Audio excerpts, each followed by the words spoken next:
É no mínimo interessante, irmãos, os efeitos dessa dinâmica do nosso calendário.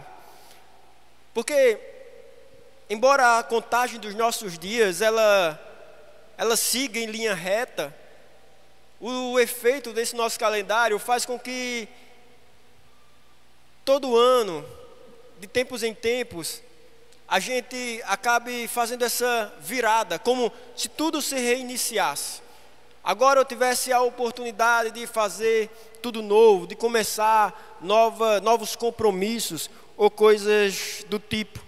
É interessante os efeitos desse nosso calendário gregoriano, como assim é chamado. E você já percebeu, irmãos, que toda vez que olhamos para um calendário, o que é cada vez mais difícil, né? Eu lembro que na minha ainda adolescente, no início da minha juventude, quando chegava ali outubro, novembro, as lojas, os supermercados já estavam todos dando o calendário ali para os clientes. E você chegava na sala, tinha um calendário, você chegava na cozinha, tinha outro calendário, você chegava na estante, na geladeira, tinha um imã do calendário. Hoje em dia, com a tecnologia, com os aparelhos eletrônicos, celulares,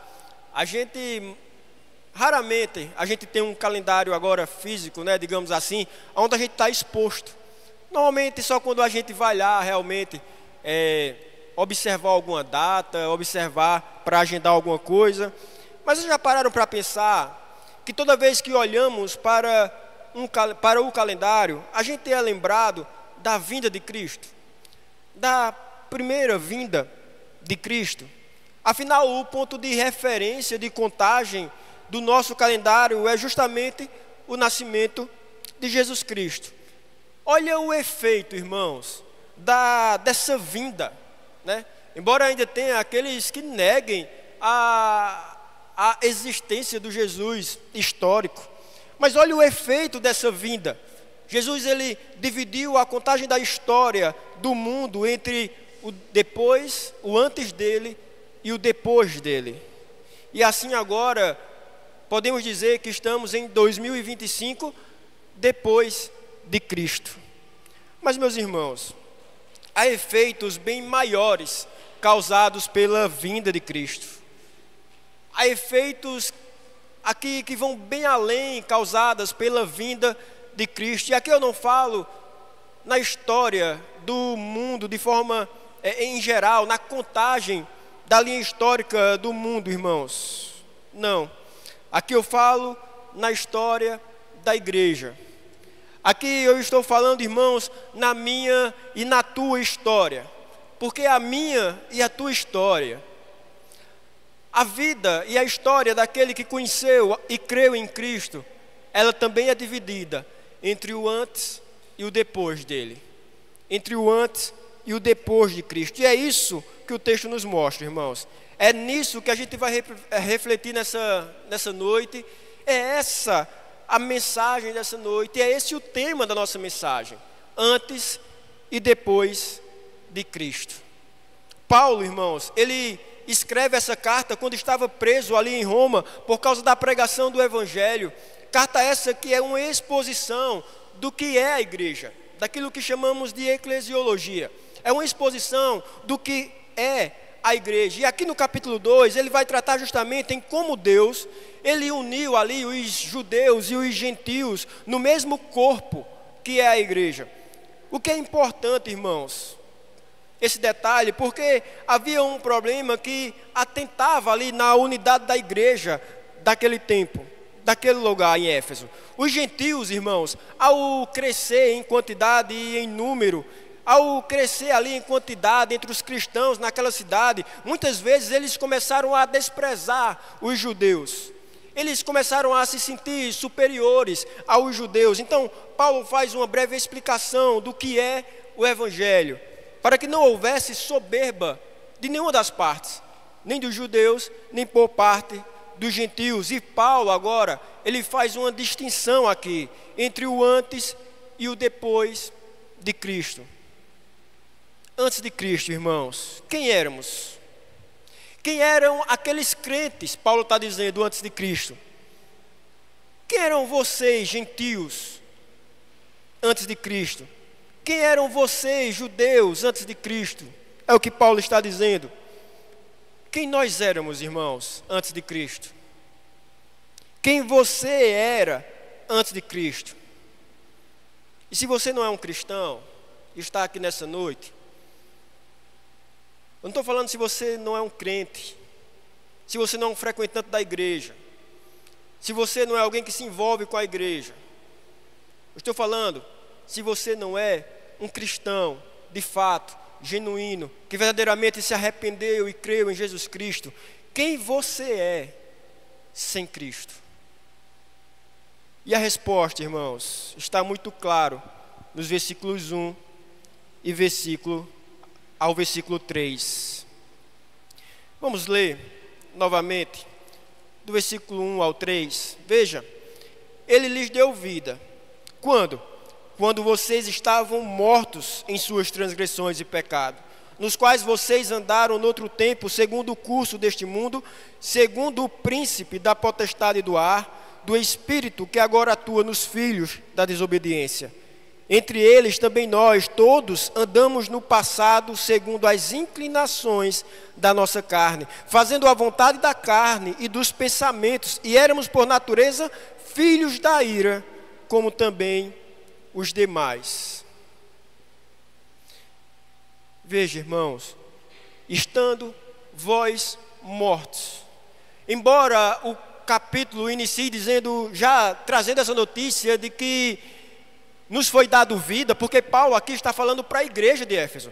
Paulo não está pregando para ímpios, Paulo está pregando para a igreja daquele lugar. Embora aqui o capítulo se inicie dizendo, já trazendo a boa notícia de que ele nos deu vida, o peso do início desse capítulo está no fato de que estávamos mortos. É isso que Paulo quer enfatizar primeiramente aqui no capítulo. Vocês estavam mortos. Como vocês estavam antes de Cristo? Quem eram vocês antes de Cristo? Quem éramos nós antes de Cristo, irmãos? Mortos. Essa a figura que Paulo, irmãos, usa para dizer qual era a condição espiritual da humanidade, daquela igreja e de cada um de nós. Veja, não éramos doentes. Veja que a linguagem que Paulo usa não é doença, não é doentes. Não éramos doentes, irmãos, porque o doente ainda tem a esperança, ainda está vivo, ele ainda tem a esperança na medicina, ele ainda tem a esperança na medicação, no tratamento. Ainda há fôlego de vida nele, no pior estado que ele esteja. Não éramos doentes, estávamos mortos espiritualmente falando. Éramos defuntos espiritualmente falando. A ideia aqui é de que não tinha nada que pudéssemos fazer para trazer nós mesmos à vida. Não doentes, irmãos. Não apenas em um estado terminal, 99% morto e 1% em vida. Aquele 1% que pode fazer o homem crer em Cristo. Não, irmãos. Estávamos mortos. Não existia 1% sequer de vida em nós. Agora, estávamos mortos em quê, irmãos? O texto vai nos mostrar. Ainda no versículo 1, estávamos mortos em nossas transgressões ou em nossos delitos, dependendo da sua versão. Mortos nas transgressões, mortos nos delitos, que aqui significa que estávamos desviados da verdade, que estávamos desviados da justiça do Senhor. Antes de Cristo, irmãos, sabe aqueles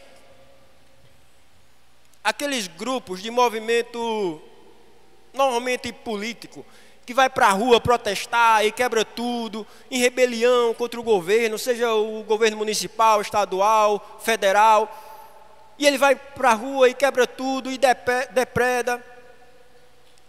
Ali, essa ideia aqui do texto, quando diz que estávamos mortos nos nossos delitos e nas nossas transgressões.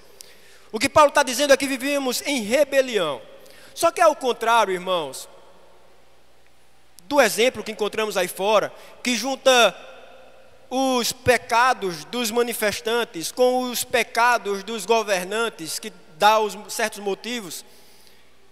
Ao contrário disso, estávamos mortos, estávamos em rebelião contra o governo de Deus, contra o governo perfeito, justo e santo de Deus. É isso que o apóstolo Paulo está ensinando aqui. Também estávamos mortos nos nossos pecados. Aqui no sentido de estávamos aquém do alvo. Imagina uma flecha, irmãos. Quando uma flecha é lançada, ela tem um alvo como objetivo.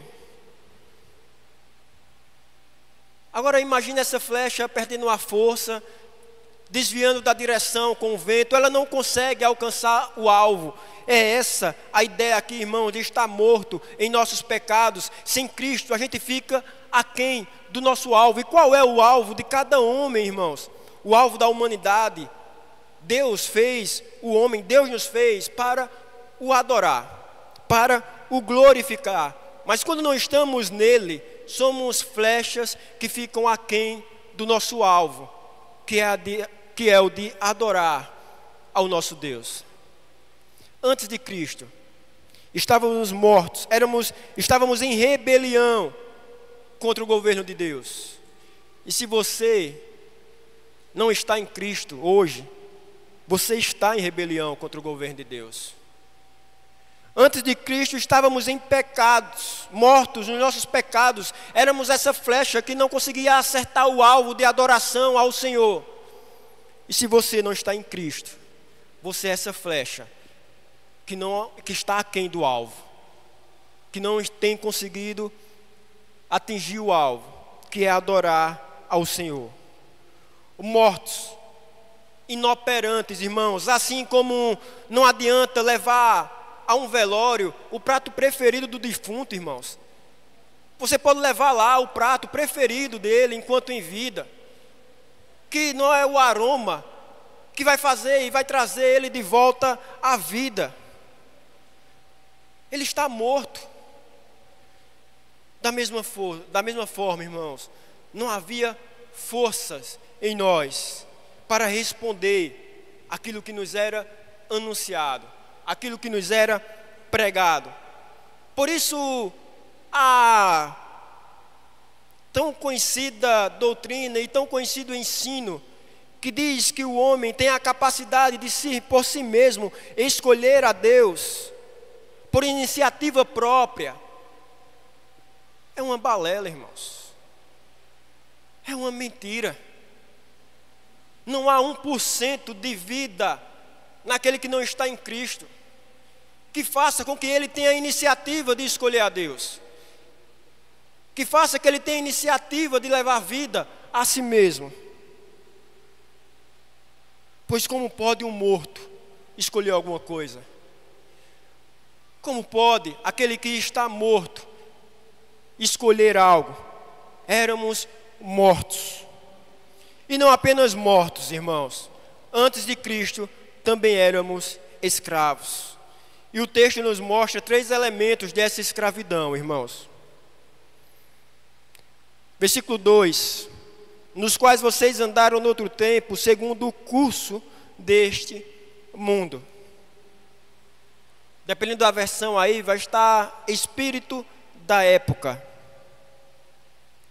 Éramos escravos do espírito dessa época. Éramos escravos do curso desse mundo. E o que isso significa? Significa ser deixado, ser levado, irmãos. Sabe aquela filosofia expressada em uma música, deixa a vida me levar, a vida leva eu? Antes de Cristo, irmãos, éramos levados por aquilo que o mundo dita, por aquilo que a cultura dita, pela influência do espírito dessa época, pela influência do curso deste mundo. Se você não está em Cristo, meu irmão, você é esse escravo que está sendo levado pelo espírito dessa época, que está sendo levado pelo curso deste mundo, que está sendo levado pela cultura deste século. Antes de Cristo, irmãos, ou aquele que não está em Cristo, ele não rema contra a maré. Antes de Cristo não remávamos contra a maré, e sem Cristo você não rema contra a maré. Pelo contrário, como um peixe morto, a gente é simplesmente sem Cristo levado pela correnteza. Assim éramos, irmãos. E assim é aquele que não está em Cristo, ele é levado pelas ideologias que esse mundo propaga. Ele é levado pelo sistema de valores contrário ao nosso Deus, que nos cercam em todas as esferas e em todas as áreas da nossa vida e que frequentamos, nos meios de educação, nos meios de trabalho, nos meios profissionais, na cultura que está aí fora. Sem Cristo, somos levados pelos padrões mundanos que as pessoas vivem e que as pessoas propagam. Antes de Cristo não éramos senhores da nossa vida, irmãos. Sem Cristo você pode se achar o dono da sua vida, mas você não é. Você não é o senhor da sua vida quando está fora de Cristo. Quantas vezes a gente escuta as pessoas falarem eu ser cristão, eu ser crente, ser evangélico, ser cristão, para viver nas amarras da religiosidade. Tem pessoas que saem da igreja revoltada, ferida com esse discurso. Não há muito tempo, há pouco tempo atrás, talvez você conheça, e você ouviu falar da ex-cantora gospel, Priscila Alcântara, que já não era gospel há muitos anos. Mas ela saiu do meio gospel, né? Que também é um meio muitas vezes anticristão, antibíblico. Mas ela saiu do meio gospel, dizendo que estava saindo desse meio porque ela não conseguia mais viver nas amarras da religiosidade. E agora ela se sentia a senhora, o senhor da sua própria vida, o dono da própria vida. Mas quando você olha, irmãos, para ela, e não apenas para o exterior dela, mas quando você olha para o interior, naquilo que ela pensa agora, naquilo que ela faz agora, no discurso que está na boca dela e no coração dela, você vê que ela é uma escrava do curso desse mundo, uma escrava do espírito desse século. E sem Cristo éramos assim. E sem Cristo qualquer um se encontra nessa condição, escravos do espírito de uma época. Só que não para aí, irmãos. Ainda no versículo 2 também lemos que éramos escravos de Satanás, nos quais vocês andaram no outro tempo, segundo o curso deste mundo, segundo o príncipe da potestade do ar, do espírito que agora atua nos filhos da desobediência. Aqui uma referência a Satanás, irmãos. Antes de Cristo, éramos escravos de Satanás. E se porventura você se encontra aqui nessa noite e ainda não creu em Cristo, saiba que você tem sido um escravo de Satanás. Outrora andávamos segundo Satanás conduzia. O ser humano sem Cristo por natureza obedece à influência de Satanás. Ele que planta no coração do ser humano, irmãos. Ele que planta no teu coração, no coração do pai de família. Olha, o sentido da vida está no dinheiro, está na riqueza. Vai lá, se dedica apenas ao trabalho, se dedica apenas a crescer profissionalmente, se dedica apenas à tua empresa. Vai lá, negligencia o cuidado da tua família. Vai lá, negligencia o cuidado dos teus filhos, o cuidado do teu lar. Se dedica apenas ao trabalho, se dedica apenas à aquisição de bens, de recursos. Jovem, não só os jovens, mas principalmente os jovens, é Satanás que fala, olha, o sentido da vida está na libertinagem. O sentido da vida está no sexo. O sentido da vida está no álcool, no prazer, nas futilidades dessa vida. E é por isso que você precisa viver constantemente em busca de adrenalina e adrenalina, de mesa de bar em mesa de bar, de show em show, de festa em festa. É Ele que sopra isso nos teus ouvidos. E sem Cristo, você é escravo dele. Veja que triste, irmãos. Escravos do mundo, escravos de Satanás. Mas ainda há um terceiro elemento da escravidão, daquele que não está em Cristo. Versículo 3. Entre eles também nós, todos andamos no passado, segundo as inclinações da nossa carne, fazendo a vontade da carne e dos pensamentos. Antes de Cristo, irmãos, também éramos escravos da nossa natureza. Veja que essa escravidão não é apenas algo externo. Não somos escravos apenas daquilo que está fora de nós, que é o mundo e Satanás. Não é apenas algo externo a nós, mas é nós mesmos, irmãos. Enganoso é o coração do homem, é o que a palavra vai nos ensinar. Sem Cristo éramos escravos da natureza pecaminosa do homem. Sem Cristo alguém pode se trancar em um quarto, que nem faziam os monges, passar dias ali, irmãos, e ainda assim ele pecará.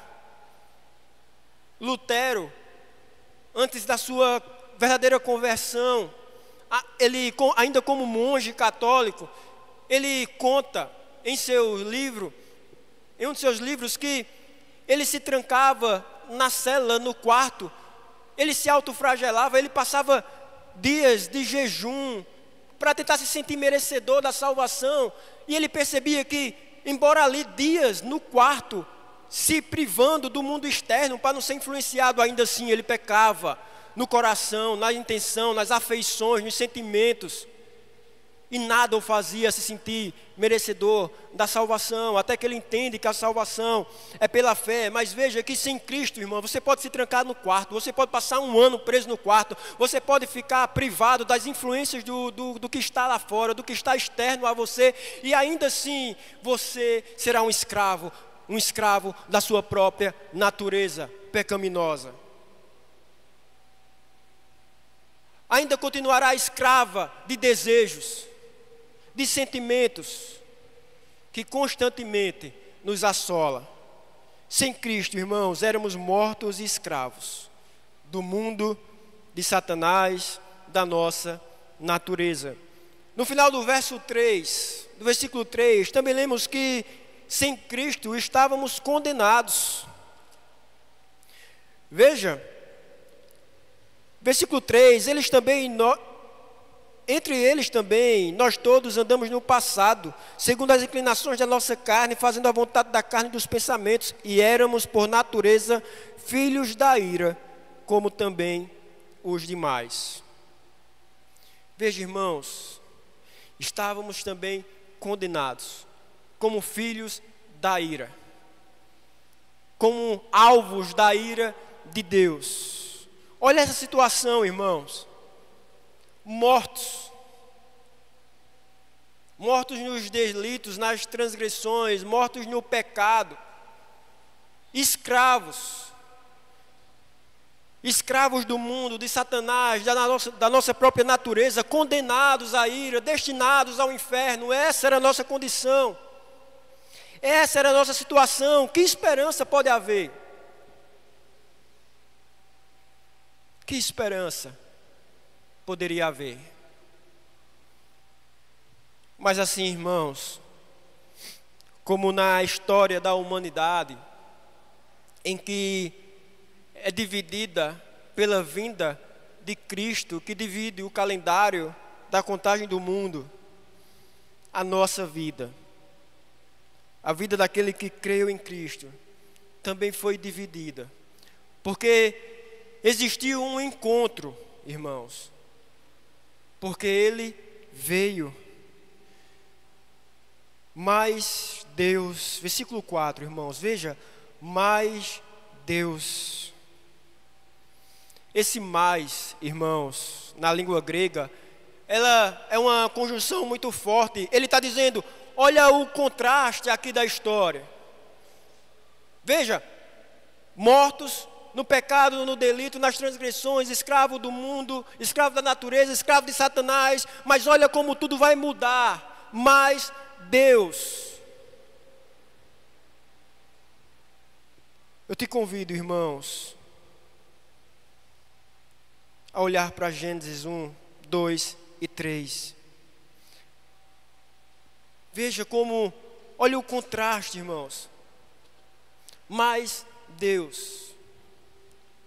Não precisa abrir, irmãos, porque é os 3 capítulos que eu me refiro. Depois os irmãos podem relembrar. Mas veja o contraste da história.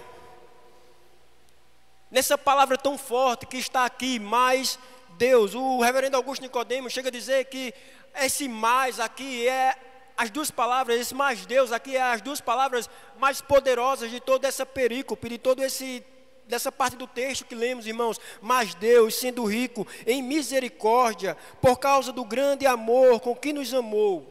Mas Deus, sendo rico em misericórdia. E aí eu te convido a lembrar de Gênesis 1, 2 e 3, onde você vai lembrar que temos ali a descrição da criação, a descrição ali da perfeição da criação no início do livro. Ali a gente vê a descrição do homem sendo criado à imagem e semelhança de Deus, até chegar ao capítulo 3, que começa com mais, o capítulo 3 de Gênesis. Mas a serpente, mais sagaz que todos os animais, conduziu a mulher e o homem a comer do fruto que não podia. E depois ali vem a descrição da queda. Veja, irmãos, que aqui em Efésios é o contrário. Veja que em Gênesis, aqui em Efésios, Paulo primeiro mostra a depravação. Lá em Gênesis a gente vê Deus primeiro mostrando a perfeição. E aí vem agora mais a serpente mais sagaz e vai lá e conduz o homem à queda e à quebra da lei do Senhor. Ele começa mostrando a perfeição e agora no capítulo 3 ele mostra agora a queda e mostra, portanto, a depravação. Mas aqui, irmãos, em Efésios é o contrário. Paulo primeiro mostra a depravação. Olha, vocês estavam mortos, vocês eram escravos, mas Deus, irmãos, Ele mostra primeiro a depravação, que já é a realidade do homem que nasce sem Cristo. Veja, irmãos, a gente não é pecador, antes de tudo, porque pecamos. É o contrário. A gente peca porque a gente já nasce pecador. Sabe o bebezinho lá, irmãos, que você acha tão fofo? Ele é fofo mesmo. Eu não vejo a hora do nosso nascer. Mas sabe o bebezinho tão fofo? Ele é um pecador. Ele está morto nos seus pecados e seus delitos. É por isso que a criança lá de meses começa a andar e você diz a ela para não fazer uma coisa, ela vai lá e faz. Ela já tem ainda bebê, a birra algumas vezes. A gente já nasce pecador. Já somos por natureza pecadores. O mais de Deus aqui, irmãos. Veja que agora ele mostra a realidade do homem que nasce sem Cristo. E agora ele vai mostrar o mais da salvação. Mas Deus, sendo rico em misericórdia por causa do grande amor com que nos amou, e estando nós mortos em nossas transgressões, nos deu vida, juntamente com Cristo. Pela graça sois salvos. O mais de Deus aqui, irmãos, ele faz toda a diferença na nossa história. Mas Deus quis agir em prol de inimigos. Deus quis agir em prol de mortos espiritualmente. Ele decidiu agir em prol de escravos do mundo, de Satanás e da própria natureza. Ele nos deu vida juntamente com Cristo. Não foi nós que conquistamos. Não foi pelos nossos esforços. Não foi porque éramos bonzinhos. Não foi por causa das nossas obras. Não é seguindo uma cartilha de uso e costume, uma cartilha de regras. Não é sendo moralista ou legalista. Não é por nada daquilo que fazemos. Não é porque somos mais merecedores do que os que estão lá fora. Não, irmãos. Se por um lado A ira de Deus, ela é uma resposta ao pecado, é uma resposta justa ao pecado do homem. Por outro lado, irmãos, o seu amor não é o amor de Deus, irmãos, entenda isso. O amor de Deus na sua vida não é uma resposta à sua amabilidade. Não é porque você é uma pessoa amável. Pense, eu gosto sempre de usar esse exemplo, eu até mencionei hoje de manhã na escola bíblica. Pense em um casal de namorados, um casal de noivos, passeando ali de mãos dadas pela praça, pelo parque, pela areia da praia. E aí um se vira para o outro e diz que o ama. Olha, eu te amo. O que está implícito? O que é que a gente pode tirar, inferir dessa declaração? De que um acha o outro uma pessoa amável. Essa pessoa pode estar ciente dos seus defeitos, dos defeitos do seu cônjuge, dos defeitos do seu namorado, da sua namorada, do seu noivo. A pessoa pode estar ciente dos defeitos do outro. Mas há características no outro que atraem a sua afeição. Por mais que sejamos cientes dos defeitos do nosso cônjuge, irmãos, a gente decidiu casar com o nosso cônjuge porque a gente encontrava algo que atraía as nossas afeições. Existia alguma virtude, alguma qualidade que atraía as nossas afeições. Ninguém escolhe casar com quem odeia. Mas, irmãos, quando pensamos aqui no relacionamento de Deus conosco, será que poderíamos dizer o mesmo? Será que Deus, quando olhou para nós, encontrou alguma virtude ou qualidade que atraía a sua afeição, o seu amor? Não, irmãos, estávamos mortos, éramos escravos, éramos inimigos, não havia nada de bom, não havia nada que atraísse o seu amor. Ele olhou para mortos e nos deu vida, e não por causa da nossa iniciativa, irmãos, não por causa daquilo que fazíamos, que fizemos por merecer. Em um seminário americano, um professor de homilética, que é a disciplina que ensina os seminaristas a pregarem, ele disse em certa aula: olha, na próxima aula a gente vai ser em um outro local, vai ser um lugar aberto, venham preparados, venham todos, que a gente vai fazer uma aula diferente. Quando chegou a outra aula, ele levou aquele grupo de seminaristas para um cemitério.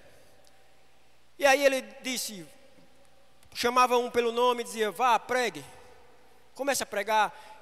E aí o seminarista olhava um para o outro e dizia: como assim pregar para defunto, pregar em túmulo, pregar para quem está morto? O que aquele professor, irmãos, queria ensinar era algo muito simples. Quando você prega, quando você evangeliza, você tem que saber que está pregando para mortos. Não, irmãos, ninguém vai ser convertido por causa dos teus argumentos. Ninguém vai ser convertido por causa da nossa oratória. Ninguém vai ser convertido por causa da nossa brilhante apologética, nossa brilhante defesa da fé cristã e da existência de Deus. Ninguém é convertido por causa da elaboração do sermão do pregador. Também, irmãos, por outro lado, não fomos convertidos por causa da nossa expertise. Não fomos convertidos por causa da nossa inteligência, por causa do nosso intelecto, se achando alguém mais inteligente, mais esperto e mais intelectual do que estão lá fora. Ah, eu sou inteligente, eles são os ignorantes, eles são os imbecis que rejeitam a palavra do Senhor. Eu que sou o mais esperto, é por causa da minha expertise de decidir querer que eu fui convertido e que eu estou salvo. Não, irmãos. Não. E o que foi então? E por que então, irmãos? Na verdade, é quem foi, irmãos. Quem foi? Foi Deus, igreja. Não é por causa da nossa expertise. Inclusive, vou abrir um parênteses. É muito comum se ouvir aí fora, por parte de membros de outras denominações, que presbiteriano não evangeliza, que calvinista não evangeliza. Ah não, eles acreditam que Deus predestinou os salvos, então assim o predestinado, ele vai chegar à igreja e não precisa então evangelizar. Não, irmãos, é pelo contrário. Além da história mostrar o quão evangelístico é a nossa história presbiteriana e a nossa história calvinista, com grandes missionários na Europa, na Índia e em tantos outros lugares, na Ásia. Além de mencionar que foram os calvinistas que chegaram aqui trazendo o cristianismo do Brasil, através dos congregacionais e dos presbiterianos, antes de qualquer um outro. Além disso, irmãos, a Bíblia mostra que é o contrário, que é entender que o outro não vai ser salvo por causa do meu argumento. É isso que me faz evangelizar. É isso que me dá esperança quando eu evangelizo. Porque eu sei e não carrego peso, e eu sei que não depende do meu argumento, que não depende da minha oratória, que é o Espírito Santo que converte e que convence. Eu sei que não é por causa da outra pessoa, eu sei que não depende da expertise, inteligência, intelectualidade dela para ela ser convertida, que só depende do Espírito Santo, que pode fazer do mais idoso ao mais novo, que pode fazer a criança ser iluminada e acreditar e crer genuinamente em Cristo. É o contrário, irmãos. É entender isso, que não depende de quem prega, não depende de quem ouve a pregação, mas que depende do Espírito Santo, que motiva, que é esse motivador da pregação e da evangelização. É por saber que não depende da sua oratória, da sua preparação, capacitação e nem daquele que está ouvindo, que eu incentivo e oro para que vocês evangelizem aqueles que estão à sua volta. Então, se não foi aquele que pregou, se não foi aquele que ouviu, então quem foi? Na verdade é quem foi de fato. Foi Deus, meus irmãos. Foi Deus, igreja. Foi Deus que antes de criar o mundo já havia escolhido pecadores, mortos e escravos para crerem nele. Foi Deus que decidiu enviar o seu Filho para realizar esse plano. Foi Deus que na pessoa do Filho decidiu se humilhar e se esvaziar, adicionando a Ele a nossa natureza, a natureza humana, se tornando Ele homem. Isso é uma humilhação para Deus. Ser igual a mim e a você como homem. Ele decidiu se humilhar e ser um homem e vir a esse mundo. Obedecer às leis de Deus. Viver 33 anos de perfeita obediência às leis do Senhor, às leis do seu Pai, sem nenhuma quebra do mandamento. Que decidiu se entregar naquela cruz em um outro ato de humilhação em nosso lugar. Ser torturado fisicamente.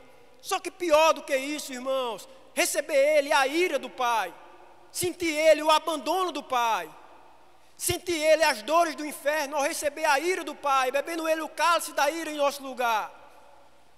Foi Deus na pessoa do Espírito Santo que um dia decidiu nos convencer do pecado, que decidiu iluminar a nossa mente para compreender a mensagem do Evangelho. Foi Deus que nos atraiu de forma irresistível com a sua graça, nos presenteando com o dom da fé, nos levando a crer na genuína palavra do Evangelho e compreender a mensagem da salvação, compreender que não depende das nossas obras, mas que depende da obra de Cristo na cruz do Calvário. Foi Deus, igreja, foi Deus quem garantiu e conquistou a nossa salvação. É por isso que nós oramos por conversões. Por sabermos que não depende da outra pessoa.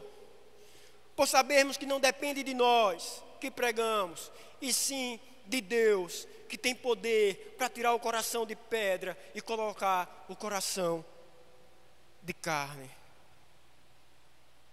Antes de Cristo, mortos, escravos. Mas Cristo veio, mas Deus veio. E agora depois, se antes de Cristo, mortos e escravos, e agora depois de Cristo? E agora depois de Cristo estamos vivos, irmãos. E agora depois de Cristo, em Cristo, fomos ressuscitados para uma nova vida.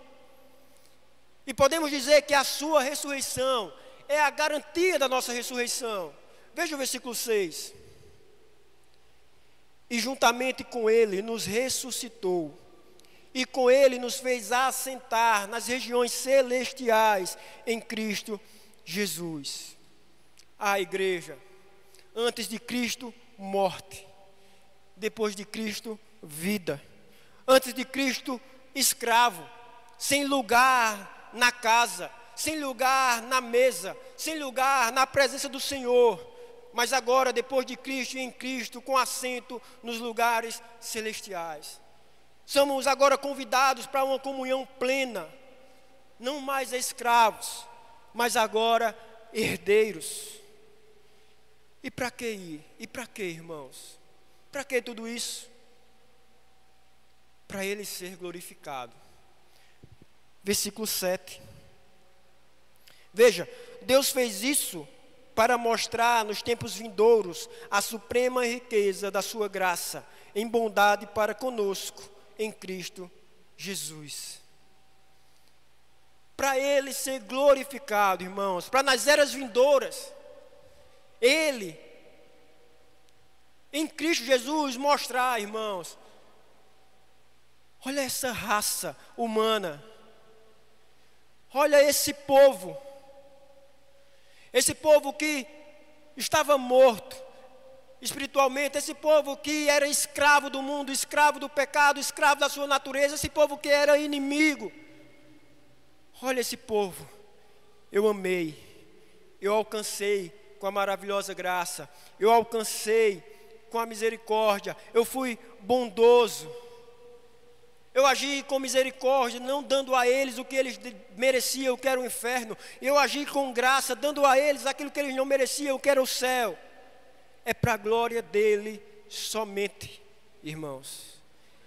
E ele deixa isso muito claro nos versículos 8 e 9. Veja, versículos 8 e 9. Porque pela graça vocês são salvos, mediante a fé. E isto não vem de vocês, é dom de Deus, não de obras, para que ninguém se glorie. Veja, irmãos, não das obras, para que ninguém se glorie, mas pela obra dele, pela obra do nosso Salvador, para que ele seja glorificado. E essa, irmãos, é uma diferença do cristianismo de qualquer uma outra religião. Qualquer outra religião, irmãos, vai associar a salvação ao merecimento daquele que foi salvo. Em qualquer outra religião é preciso você fazer algo para ser salvo. Na religião que mais cresce no mundo, né, no islamismo, grande é o ensinamento é de que grande precisam ser as obras para que sejam salvos. Nem que seja se explodir em prol da causa. O cristianismo é o único, irmãos, a única religião, até por ser a única verdadeira, que aquele que foi salvo não pode fazer nada para ser salvo. Que aquele que foi salvo não fez nada para ser, não teve merecimento algum na salvação. O cristianismo é o único, irmãos, que ensina que o próprio Salvador é quem foi o sacrifício para a salvação. Agora veja, irmãos, versículo 10. Não salvo pelas obras, mas salvos para as boas obras. Veja o versículo 10. Pois somos feitura dele, criados em Jesus Cristo, em Cristo Jesus, para boas obras. Não somos alcançados, irmãos, pela graça, apenas para o perdão, mas somos alcançados por essa maravilhosa graça também para a pureza. A graça, irmãos, ela não só acolhe, não só nos acolhe, mas a graça, ela nos transforma. Ela nos faz progredir em santidade. Ela nos faz obedecer cada vez mais a palavra do Senhor. Ela faz a gente pecar cada vez menos contra o nosso Salvador. Ela nos transforma, irmãos. Agora veja como eu falei pela manhã, como tudo isso muda tudo. Como isso muda tudo, irmãos. Uma coisa é você praticar boas obras na tentativa de se sentir merecedor da salvação. Outra coisa é você praticar as boas obras ciente de que já foi salvo por crer em Cristo. É você praticar boas obras não por uma mera obrigação para ser merecedor, mas praticar boas obras porque você já foi salvo e agora, irmãos, em Cristo Jesus, você não deseja outra coisa senão obedecer aquele que te amou primeiro. E agora você busca praticar as boas obras por amor, por gratidão àquele que já te salvou. A graça, ela nos transforma. E também somos feitura, somos criados para as boas obras.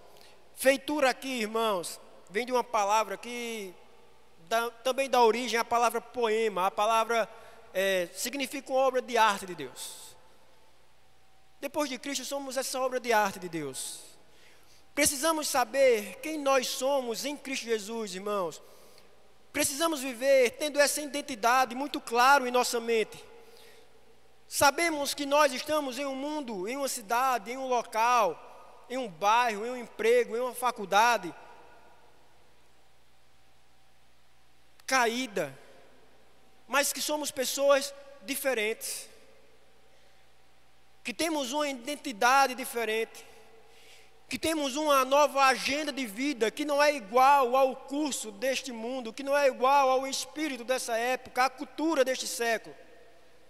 Se você está aqui, irmãos, vem à igreja, cresceu na igreja, entende o evangelho, entende o que Cristo fez, e você está vivendo igualzinho que um descrente vive, igualzinho à maneira que um descrente vive, questione, irmãos. Se questione, analise, mude, porque aquele que a graça alcança, a graça não só acolhe, mas também transforma. Pois aquele que está vivo em Cristo tem uma agenda diferente de vida. Então retome a sua identidade. A gente leu aqui, irmãos, somos barros na mão do oleiro. Ore ao Senhor. Senhor, se necessário, me refaz. Mas que eu venha viver conforme a minha identidade cristã lá fora. Certo pregador, John Wesley, contou que em certo momento, certa vez, ele andando na rua, ele se deparou com um oleiro, fazendo ali uma peça, um vaso de barro, lá no cilindro, né, na roda ali, da argila, fazendo o barro. E ele conta que ele se atentou na mão do oleiro, primeiramente ali, fazendo barro, moldando barro. E aí depois ele desviou a atenção para o olhar do oleiro. E ele percebeu e conta que era impressionante como o olhar do oleiro estava fixado completamente no barro. Ele inclusive conta que em certo momento ele percebe que o barro se desfaz ali, a peça é desfeita naquele momento. E só que ele observa que em nenhum momento o oleiro ele desviou o olhar do barro. Ele continuou fixado com o olhar no barro, mesmo o barro se desfazendo, em nenhum momento ele se distraiu. O olhar estava fixado e penetrante no barro. E aí é quando ele está observando isso, que ele diz sentir em seu coração. Ele diz sentir, como se uma voz dissesse: será que eu não posso fazer com você o que o oleiro fez com o barro? Como barro nas mãos do oleiro, assim é você em minhas mãos.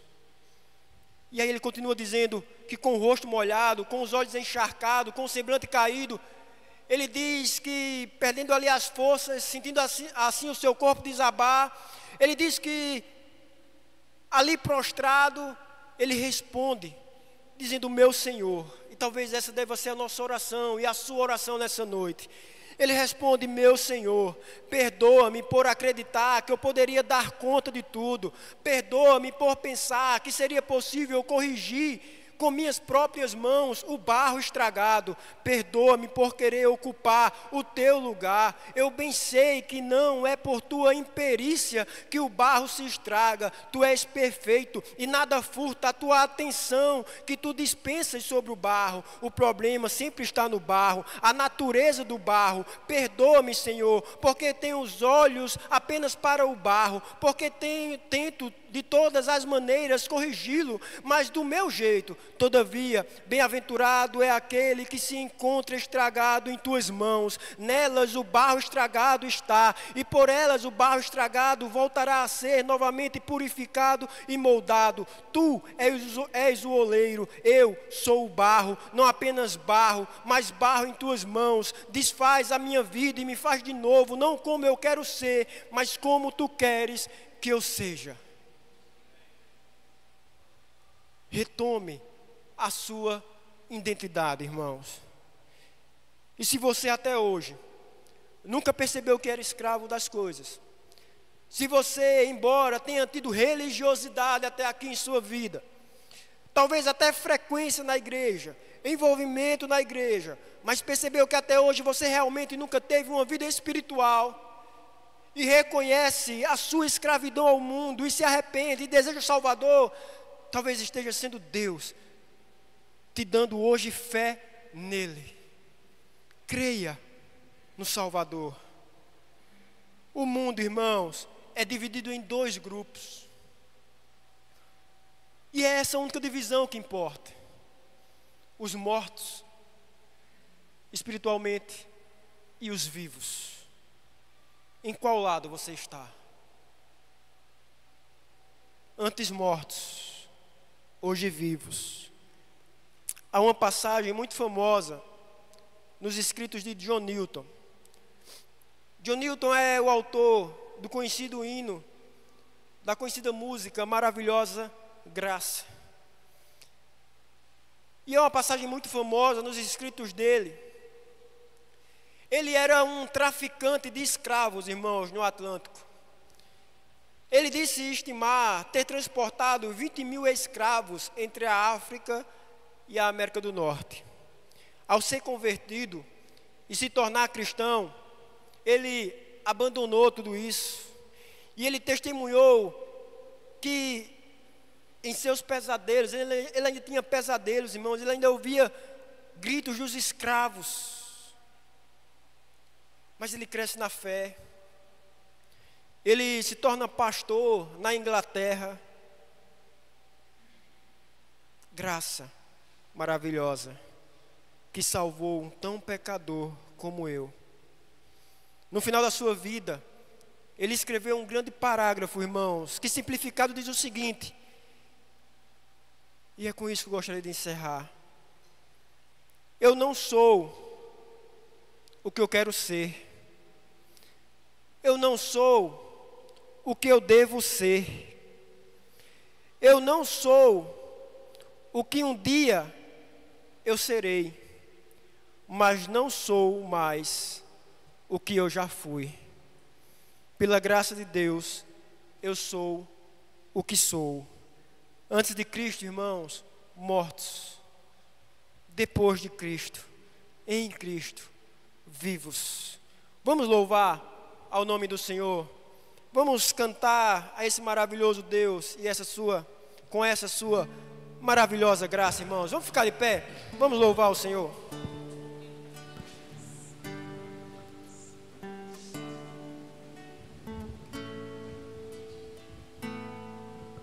Maravilhosa graça que perdido me encontrou, estando cego pude ver Cristo.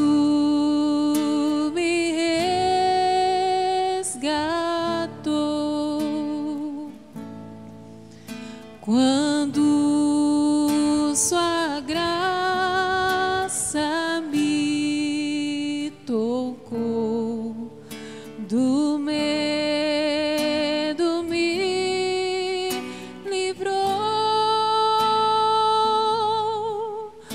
Quão preciosa é para mim a graça do Senhor. Liberta eu fui de uma prisão, meu Salvador me resgatou.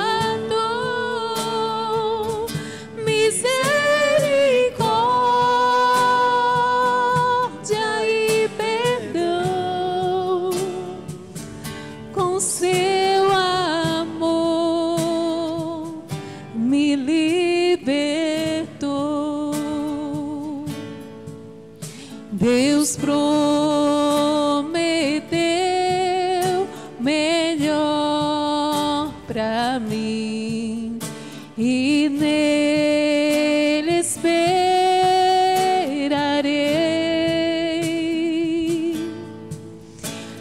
Escudo e proteção será enquanto eu viver. Liberta eu fui de uma prisão, meu Salvador me resgatou. Misericórdia e perdão, com seu amor me libertou. Liberto eu fui de uma prisão, meu Salvador me resgatou. Misericórdia e perdão, com seu amor me libertou. Liberta eu fui de uma prisão, meu Salvador me resgatou. Misericórdia e perdão, com seu